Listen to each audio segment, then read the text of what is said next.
Next on the news, chaos in a Brooklyn neighborhood leads to destruction at a nearby church. Statues damaged and windows broken here at St. Dominic Church. Just the beginning of an unhinged rampage through Bensonhurst. I'm Katie Vasquez, and I'll have that story coming up on Currents News. One of the Pope's closest advisors is stepping down. We speak to the U.S. ambassador to the Holy See. It's been a pretty intense 2.5 years. I've been incredibly blessed. It's a stressor for every high schooler, but soon the Regents exam could be a thing of the past. Plus, graduation season is here, and this high school says every one of their seniors is college bound. I'm Christine Persichetti. Currents News starts right now.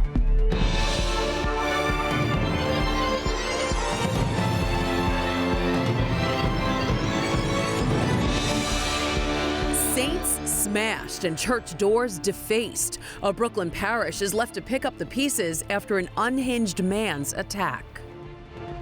This unholy act happened on what would have otherwise been an ordinary Monday afternoon. Police say a 30-year-old mentally ill man went on a rampage through Bensonhurst on June 10th with a hammer in hand, and on top of his hit list, St. Dominic's Parish. Currents News' Katie Vasquez reports.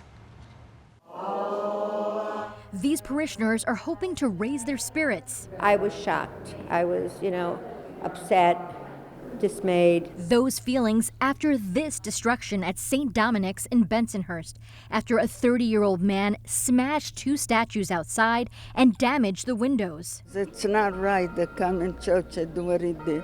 According to officials, on June 10th, the hammer-wielding vandal went on a rampage, smashing things at the church and all over the neighborhood. Video from a neighbor shows him in action, destroying a statue of Pope St. John XXIII. He also destroyed an image of St. Teresa of Calcutta. That neighbor then called the cops. We had a wonderful neighbor across the street who could have looked the other way, but found it in her heart to capture the event on video, immediately notify the police. The man was arrested, and police have identified him as Randy Maldonado Avila.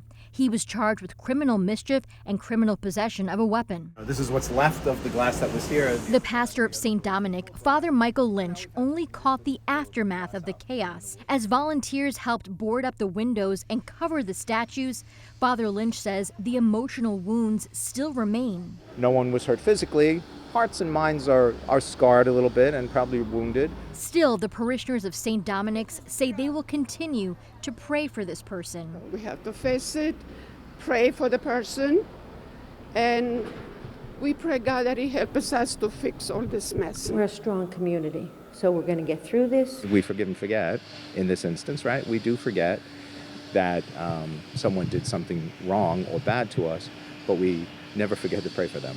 A donor has stepped up to pay for the repairs of both statues. In Bensonhurst, Katie Vasquez, Currents News. You can read more about the damage at St. Dominic's online at thetablet.org. Turning now to the Vatican, where the U.S. ambassador to the Holy See is stepping down on July 8th. New Yorker Joe Donnelly served in this role for 2.5 years, advancing the United States' interests and strengthening ties between the two countries. Here to tell us more is the ambassador himself, Joe Donnelly. Hi. Hi, how are you? And I just want to mention that my home state is Indiana. I grew up in New York, but have been incredibly privileged to live in Indiana for the past many years. Wonderful. We just love to get our New York connection going there. First, let me ask you the most obvious question. Why are you stepping down? I've been really blessed to have had the chance to serve with Pope Francis, with the Secretariat. And for the last 2.5 years, we've worked on Ukraine. We've worked on Israel and Gaza. And it's been a pretty intense 2.5 years. I've been incredibly blessed. But my family's been home in the States. And it's a chance to be able to get back home. I have a granddaughter who just turned 3, who I've seen, very, very rarely. And it'd be nice to be able to spend some time with my family. I totally get that. So now some might be wondering what exactly the U.S. ambassador to the Holy See does. Sure. What does the job entail day to day? Well, it's very similar to a UN type post where you work with the Secretary of State, you work with the Holy Father, because the voice of the Holy Father may be the most powerful voice in the world, that when he speaks, the entire world listens.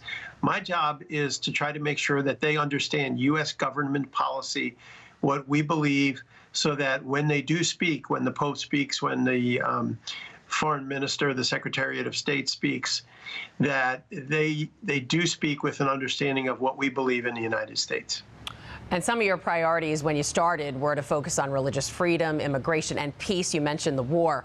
Where do you think you made the most progress?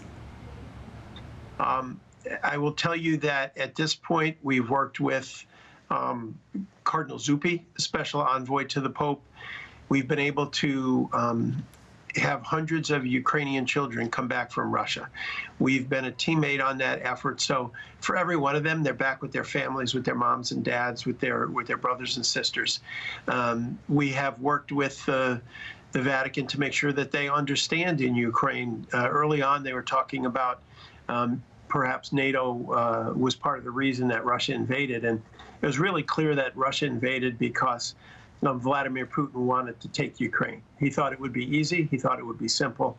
And the brave people of Ukraine continue fighting today. And so our job is to continue to provide that information. We've worked with the Vatican also on climate change, on working to try to find peace in Israel and Gaza, to fight against trafficking here, not only in Europe, but in my beloved home country of the United States as well. And so we've worked on all of those areas.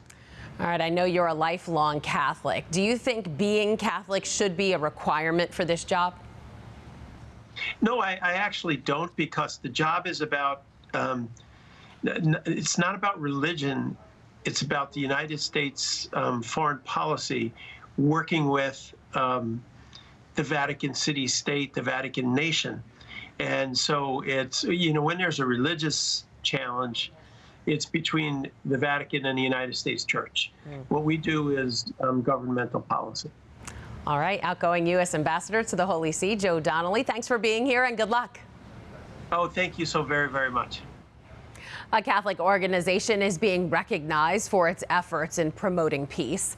Pax Christi USA, a national movement that works to transform society through nonviolence and reconciliation, was awarded the Dorothy Day Peacemaker Award Tuesday. The honor is given to those who exemplify Dorothy Day's lifelong commitment to peace and nonviolence. It was presented by the Dorothy Day Guild, which is advocating for her canonization cause. Students in New York may no longer be required to take Regents exams in order to get a high school diploma.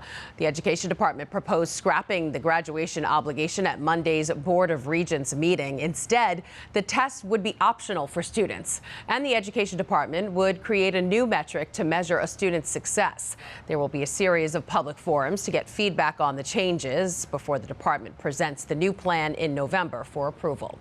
For many kids across the Diocese of Brooklyn, graduation is almost here, but before the bell rings and summer begins, Currents News is looking back on this school year. The students who excelled in and out of the classroom. Just tune in Friday, June 14th at our usual time, 7 p.m. for this Currents News end of school year special. We are already saying goodbye to some of the Catholic students in the Diocese of Brooklyn as graduation season has officially begun. This was the moment on Friday when the students at Cristo Brooklyn moved their tassels and officially became graduates.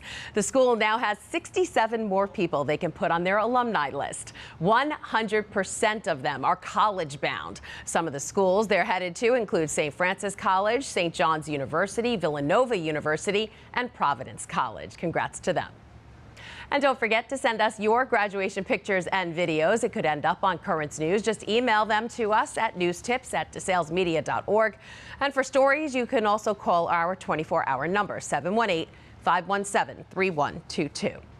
That is this Currents News update. I'm Christine Persichetti. Thank you for joining us because we are putting your faith in the news. Hope to see you again next time.